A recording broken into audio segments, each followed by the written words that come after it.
Let's bring in Paul Mauro, who ran counterterrorism operations for NYPD and knows all about terrorist training camps inside Venezuela. He's live outside of the federal courthouse in Lower Manhattan. Good morning to you, Paul. What can we expect in this case today? Well, this is going to be fairly procedural. He's just going to be arraigned as well as his wife. It's not clear if they'll be together. What will be interesting to see is who their lawyers are. If they have access to funds to hire private lawyers, if they've had the means to do that. My gut tells me at this point they very well may just have public defenders to get through the arraignment proceeding. They'll almost certainly plead not guilty, and then they'll be given a court date for the next appearance. And then after that, a lot of this stuff just goes behind the scenes and into procedure land. So is he going to be able to tap into his own financial resources, many of which were done by stealing from his own country, in order to get top-flight defense? Yeah, you know, that's always a question in these cases. And at the end of the day, this is a narcotics case. And very common in narcotics cases, the prosecutors will ask for something called a surety, which means that they want to know where that money is coming from. And you have to demonstrate that it isn't, quote unquote, dirty money in order to access it for a lawyer. On the other hand, the judges and the courts in general are extremely deferential to making sure that defendants get a fair trial, have an advocate that they want. And it also can be very difficult and time-consuming to trace that money. And at the end of the day, he was, at least notionally, the head of a state. So I don't think that'll come into play here. Surety also very often comes into play when you ask for bail. There's almost no chance of bail here as well. So I think probably by the end of the initial proceedings, he will get a private attorney. So, Paul, can you speak to, for our audience that don't know about TDA, Trinidad Agua, and the connection between Maduro of the people, not just in Venezuela, but the TDA that's here in America right now?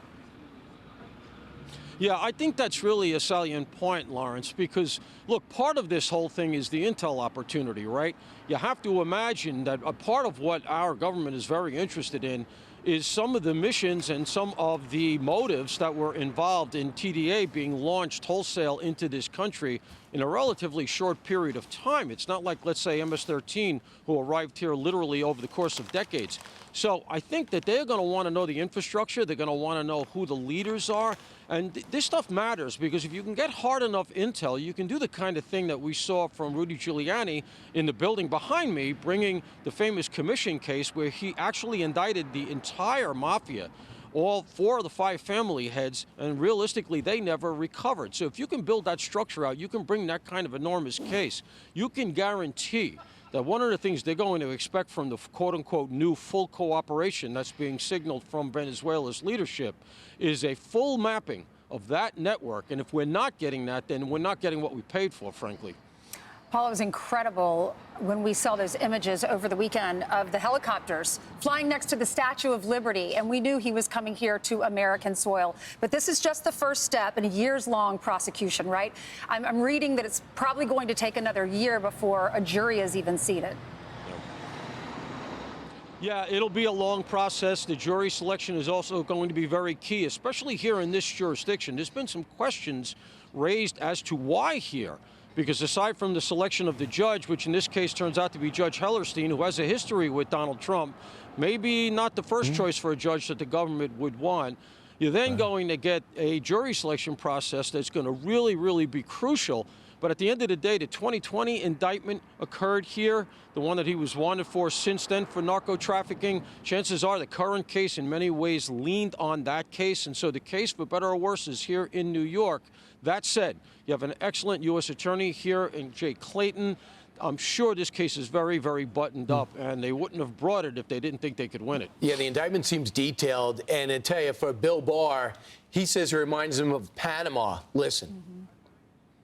Right. Yeah, I have a high degree of confidence he'll ultimately be convicted, and all the legal arguments that have been raised really were raised during the prosecution of Noriega, which was a very parallel situation. And I think he will be convicted, and I think he's looking at sentences similar to, if not bigger than, Noriega's sentence. He's committed far more crimes in my mind than Noriega did, and Noriega got a 40-year sentence, which was reduced to 30, but then he also served time in France and then later in Panama, where he died. Paul, there's no chance that he's going to see the light of day, right?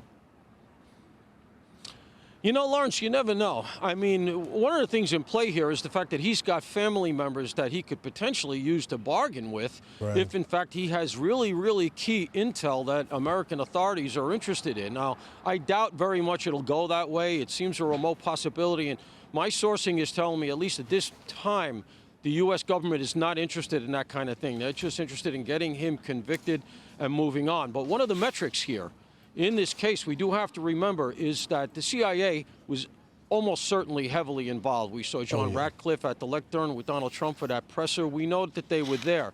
The penetration here had to be really, really deep, and it had to be lengthy to be able to put Maduro and his wife on a dime that night in their room and know that you could get him in the space of where they got him, literally minutes. Talks about a penetration that is almost unprecedented, and it went off seamlessly despite the vaunted Cuban intel capacity that we always hear about. So that being the case, you have classified material that could be asked for in discovery by the defense. And I've been in that position. It can be a real tug of war.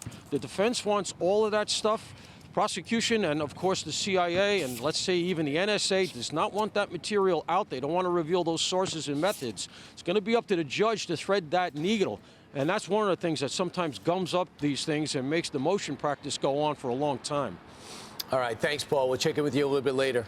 Paul, again, braving the elements for a big investigation. I'm Steve Doocy. I'm Brian Kilmeade. And I'm Ainsley Earhart. And click here to subscribe to the Fox News YouTube page to catch our hottest interviews and most compelling analysis.